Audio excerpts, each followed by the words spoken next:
Si on parle de harcèlement sexuel, oui, ça existe dans le métro.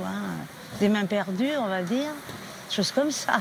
Ça m'arrive très souvent de voir ce genre de situation où un homme insulte une femme dans le métro ou une main mal placée.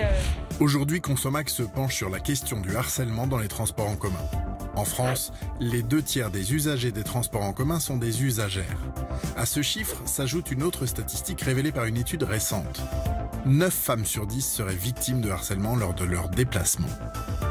Résultat, sur les 6200 femmes interrogées, 48% d'entre elles disent préférer opter pour un pantalon plutôt qu'une jupe si elles doivent prendre un bus ou un métro.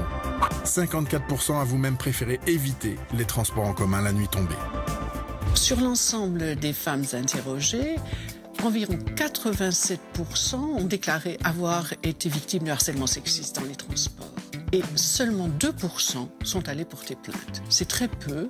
On peut rappeler que la loi du 3 août 2018 prévoit une condamnation en cas d'outrage sexiste, harcèlement de rue ou dans les transports, et prévoit une amende qui peut se monter de 90 à 750 €. Insultes, sifflements, gestes déplacés, des campagnes de prévention contre les violences sexistes et d'information sur les moyens de réagir en cas de harcèlement sexiste ou sexuel dans les transports voient le jour. Un numéro d'alerte, 3117 pour appeler et 31177 par SMS, ainsi qu'une application, 3117, permettent également d'aider les victimes de violences dans les trains.